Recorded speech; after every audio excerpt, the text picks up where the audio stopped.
Ciao ragazzi, io sono Riccardo, bentornati nel mio canale YouTube. Voglio farvi vedere cosa ho realizzato con il mio incisore laser. Questo piccolo espositore che mi regge dei cassettini, porta minuteria, ma non solo, ho realizzato anche degli attrezzi per il fai da te, di una squadra che rispetta perfettamente gli angoli.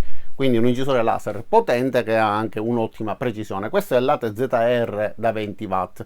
Vi lascerò il link nel primo commento e nella descrizione per poterlo guardare, ma piccola premessa, è un prodotto professionale, sicuramente va bene anche per un hobbyista se vuole passarsi questo piacere, ma è un prodotto che costa parecchio, $1200, 1200 e qualcosa.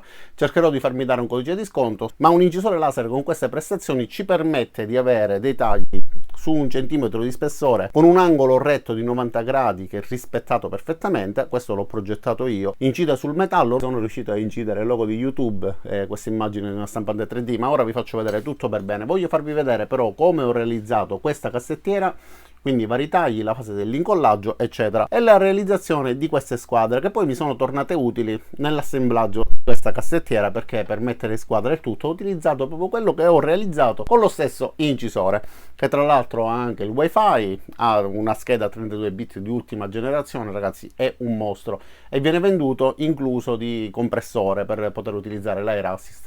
Ma cambiamo inquadratura, vi faccio vedere quello che sono riuscito appunto a realizzare, come l'ho assemblato eccetera. Iniziamo. Guardiamo per bene da vicino questa cassettiera. Come vedete è formata da pannellini di multistrato di betulla da 3 mm. Sono tutti incollati fra di loro. Come vedete ci sono questi incastri con questi dentini che vanno a combaciare perfettamente. L'ho realizzato progettando tramite un software online, in realtà ne esistono più di uno. Vi lascerò diversi link per poter vedere diversi programmi, diversi sistemi, per poter realizzare sia queste cassettine. Le ho progettate in modo da poter inserire il dito tra una e l'altra e poterle sollevare facilmente, perché se avessi utilizzato la misura esatta non sarei riuscito a mettere le dita. Su quello in alto posso prenderlo dalla parte posteriore, ma per questi in basso per esempio non avrei avuto alternativa, quindi era necessario avere un pochettino di spazio. Questi sono i cassettini più piccoli e questi invece i medi. Questo è il più grande, nel quale posso mettere delle chiavi a brugola, delle pinzette eccetera durante il lavoro. Su questi invece ho intenzione di mettere per esempio delle rondelline, delle viti eccetera. Ovviamente sono personalizzabili. I siti che vi lascerò vi danno la possibilità di lavorare su delle forme prestabilite, che siano rettangoli, quadrati eccetera, sui quali potete impostare la grandezza di questi dentini e poi ovviamente le varie dimensioni, quindi altezza, profondità e larghezza. Quindi ho posizionato il pannello di multistrato sulla griglia e ho avviato l'incisione laser, o meglio il taglio laser, con una velocità molto elevata, 500 mm al minuto, con una potenza del 90%, e con una sola passata, grazie all'utilizzo dell'Air Assist, ho ottenuto dei tagli molto puliti, non ci sono segni di bruciatura, i pezzi si sono staccati automaticamente con il primo passaggio, consentendomi di avere un'ottima precisione. Dopodiché quindi ho messo tutti i pannelli disposti sul mio bancone di lavoro e ho unito le varie parti facendo combaciare i dentini, e quindi una volta ottenute le varie forme mi sono occupato di incollarli. Ho scelto di utilizzare una colla tipo Lattac perché per questo tipo di struttura, dato che non deve supportare un peso eccessivo, va benissimo anche una colla appunto tipo Lattac o comunque colle rapide. Già i pezzi comunque combaciano bene fra di loro anche senza l'utilizzo di colla, però effettivamente l'utilizzo della colla ci garantisce che rimangano nella loro posizione praticamente per sempre. Nella parte posteriore ho utilizzato questo pannello, ci sono delle vecchie incisioni, c'è un planisfero, serviva per un progetto, poi ho cambiato idea, lo sto realizzando diversamente e quindi è perfetto, si adatta perfettamente, perché in questo modo mi evita pure, nel caso in cui dovessi piegare troppo verso dietro o dovessi spingere cassettini troppo verso dietro, comunque evita che si ribaltino. E vista l'elevata potenza e l'elevata precisione di questo incisore laser, ho deciso di utilizzarlo per realizzare degli oggetti, degli strumenti che mi torneranno utili anche come attrezzi per il fai da te, realizzati appunto con il multistrato di betulla da 1 centimetro, che è un materiale duro da tagliare, è difficile che gli incisori laser riescano a darci queste prestazioni. Vi faccio vedere anche la perfezione dell'angolo dei 90 gradi, ovviamente rispettato perfettamente. Utilizziamo questa squadretta.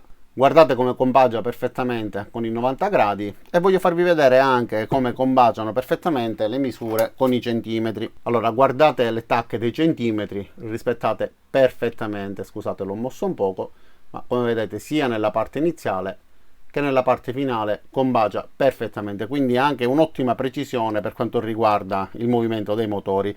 Ho realizzato sia questa piccola squadretta questa squadra un poco più complessa, e su questa per esempio ho commesso un errore che mi è stato utile anche per capire la precisione nelle incisioni dei piccoli dettagli. Guardate i numeri come sono incisi perfettamente e guardate attraverso, cioè riuscito a tagliare e a darci un'ottima precisione di taglio anche su questi tagli così piccoli. Guardate il 7, guardate qua, veramente incredibile, lo 0 del 10 tagliato perfettamente. Dalla parte posteriore si vedono quindi i tagli senza alcun segno di bruciatura. Qua invece ci sono questi pezzi rotti purtroppo, perché questo compensato, come vi ho spiegato una volta in un tutorial sul taglio laser, purtroppo ha in mezzo degli scarti, e quindi in alcuni punti, guardate, da questa parte c'era un pezzo di legno infilato all'interno, quindi ho dovuto tagliarli con il seghetto. Questi purtroppo sono dei nei, non si possono evitare, è imprevedibile, dobbiamo piangerceli. Poi ho realizzato anche questa squadretta che mi serve pure per gli angoli a 90 gradi, e ho realizzato anche degli oggetti molto utili perché ci permettono di prendere la misura di viti e bulloni. Con queste possiamo misurare il diametro e con questa la lunghezza. Quindi vi faccio l'esempio con questa vite. Posizionato in questo modo sappiamo che è 40 mm, e se vogliamo sapere la misura, M8 non va bene, ok, è un M6. Quindi ci serve per avere una misurazione rapida delle viti, insomma, da M12 a M3, e con una lunghezza massima di 110 mm. Molto pratico. Guardate anche come è inciso molto bene pure le scritte. Infatti per questo incisore non sto facendo la solita tabella in cui faccio sia le foto che i tagli, perché è così potente che sui 3 mm vi ho fatto vedere direttamente la realizzazione di quella cassettina, e con gli spessori più elevati è riuscito perfettamente. Un taglio pulitissimo.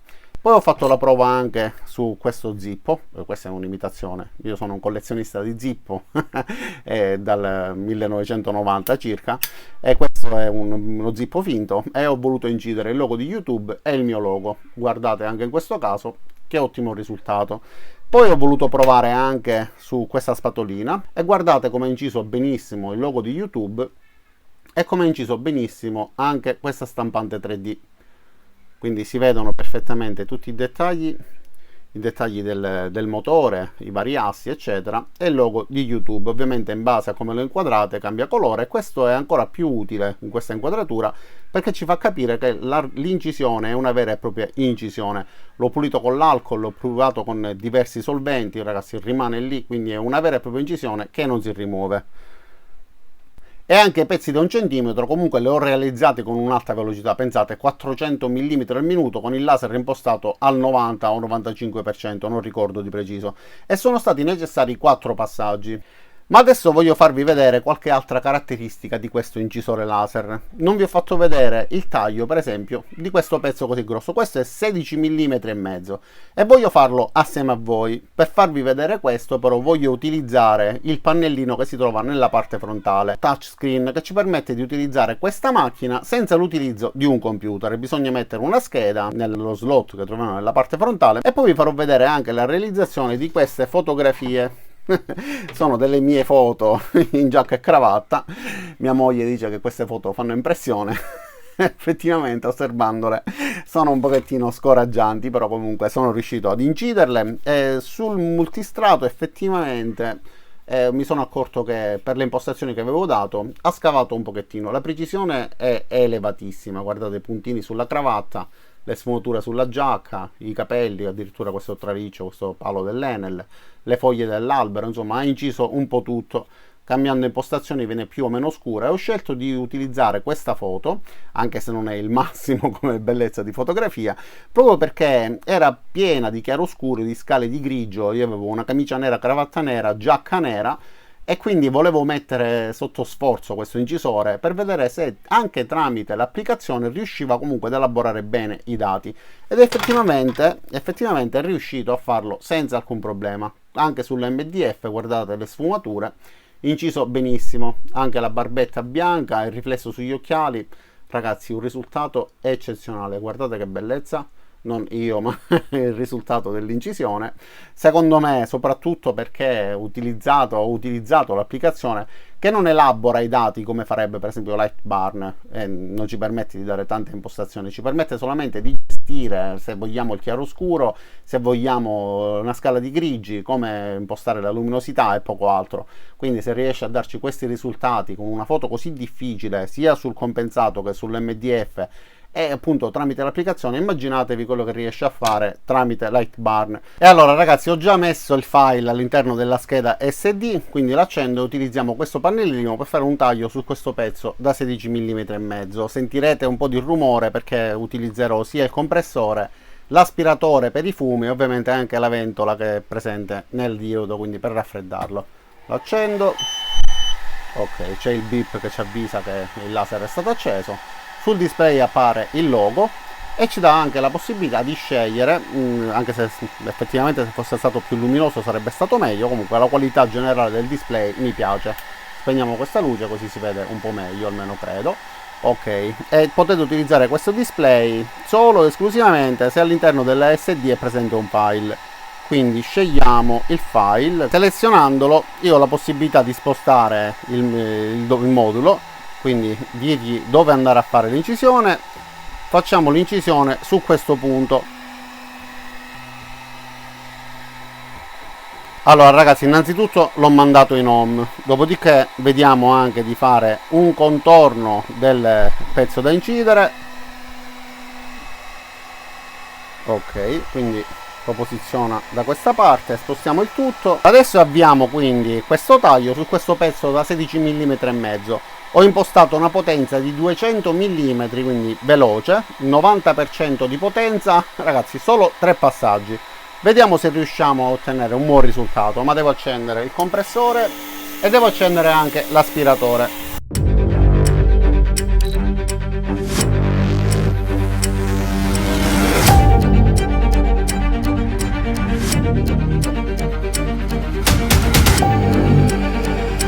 E allora, ha completato i 3 passaggi, ragazzi, è praticamente riuscito a tagliarlo quasi tutto, tranne da questa parte, quindi proviamo a farne uno un poco più piccolo e vediamo se riusciamo a tagliarlo di netto, e magari invece di fare solo 3 passaggi ne facciamo 4.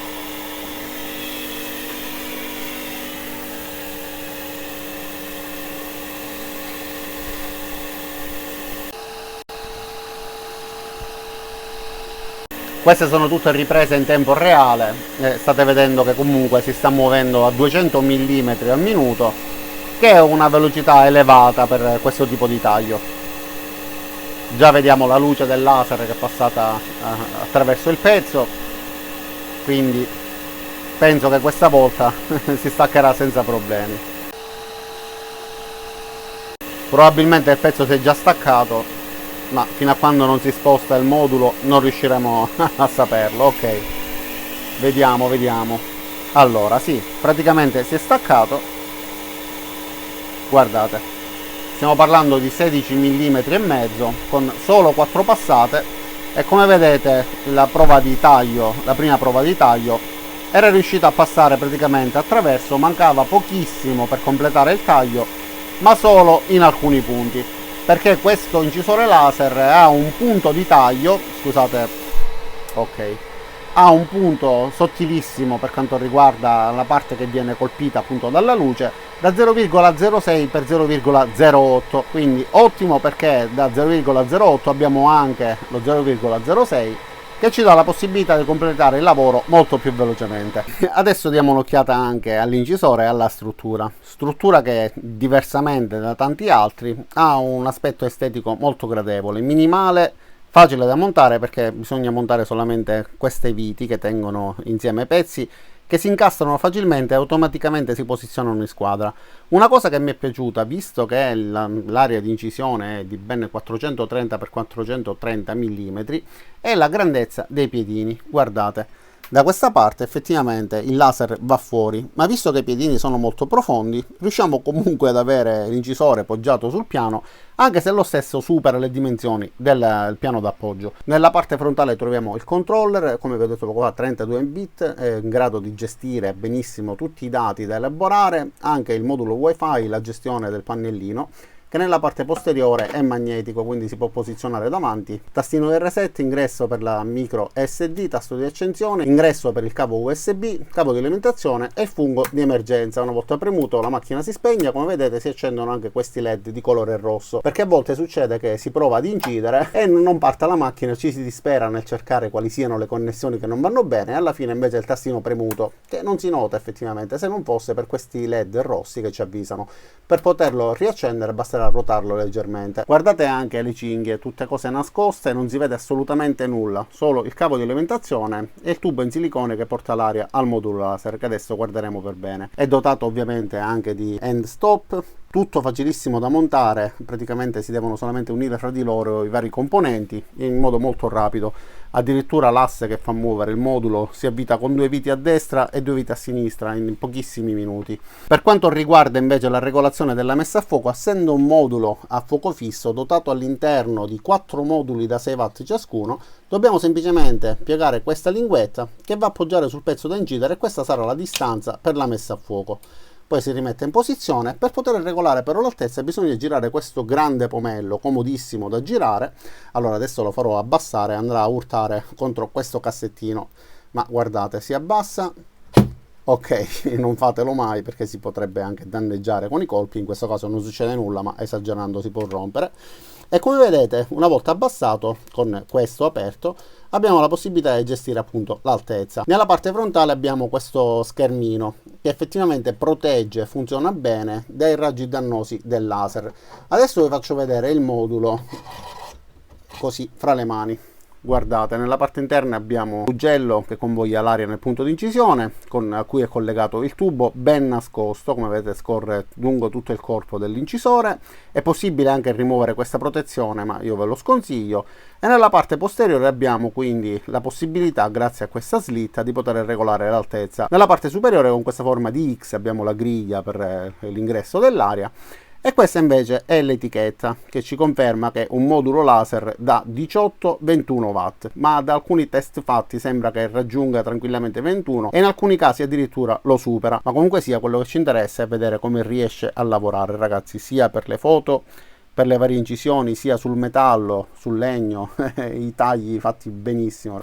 5 minuti fa anche la realizzazione di questo taglio. Diciamo che lavorare su 16 mm e mezzo non è normale, sono delle prove un po' estreme che si fanno per vedere come va l'incisore, ma in realtà già quando stiamo lavorando con 10 mm è uno spessore di tutto rispetto, che anche questo non si usa molto frequentemente. E ora diamo un'occhiata anche al compressore. Viene alimentato dallo stesso alimentatore che poi si sdoppia e che quindi ci dà la possibilità di alimentare sia lo stesso incisore laser che il compressore con un unico alimentatore. Questo è il pomellino per poterlo accendere e per poter regolare anche la potenza dell'aria. Come vedete, più giro, più aria emetterà. Da questa parte vedete questo simbolo con queste chiavi inglesi e serve solo ed esclusivamente per poter fare manutenzione. Possiamo regolare quanto la ruota eccentrica deve stringere contro i profili. La regolazione delle cinghie invece va fatto semplicemente tramite una vite posizionata nella parte posteriore che tira verso di sé tutta questa parte, che quindi mette in tensione le cinghie, che vi ricordo che devono avere la stessa tensione sia quella di destra che quella di sinistra. E lo stesso argomento vale anche per l'asse che fa muovere il modulo laser. Ovviamente in dotazione vengono dati anche manuali di istruzioni, ragazzi, scritti benissimo. Parlo a plurale perché sono due, uno che riguarda il software, guardate, ci sono tutte le varie impostazioni per quanto riguarda l'Het Barn, per quanto riguarda l'utilizzo dell'applicazione, per quanto riguarda anche laser GRBL. Quindi tutto spiegato molto bene, con tutti i parametri eventualmente per poter fare tutte le incisioni nel modo corretto. Vi faccio vedere da questa parte, anche se in un'altra lingua, perché mi viene difficile girare la pagina in avanti utilizzando una sola mano. Ma ci sono tutti i parametri in base al tipo di materiale, eccetera. Questo riguarda quindi l'utilizzo del software. Da questa parte invece abbiamo quest'altro manuale che ci guida nel montaggio. Anche questo scritto pure in italiano, ho messo un segnetto. Quindi da questa parte abbiamo l'italiano e ci sono tutte le varie spiegazioni di come va fatto il montaggio passo passo, con tutte le varie viti, le varie connessioni, ma vi ripeto, sono solamente poche viti e si monta molto facilmente. E allora ragazzi, non tutti gli incisori laser ci permettono di ottenere questi risultati. Non mi rimane quindi che ringraziarvi di aver visto questo video fino in fondo, sperando che vi sia piaciuto, vi abbia tenuto compagnia. Vi invito ad iscrivervi al mio canale e mettere mi piace qua giù, cliccando anche sulla campanella per attivare le notifiche, e ci vediamo a tutti i miei prossimi caricamenti. Ciao da Riccardo e a presto!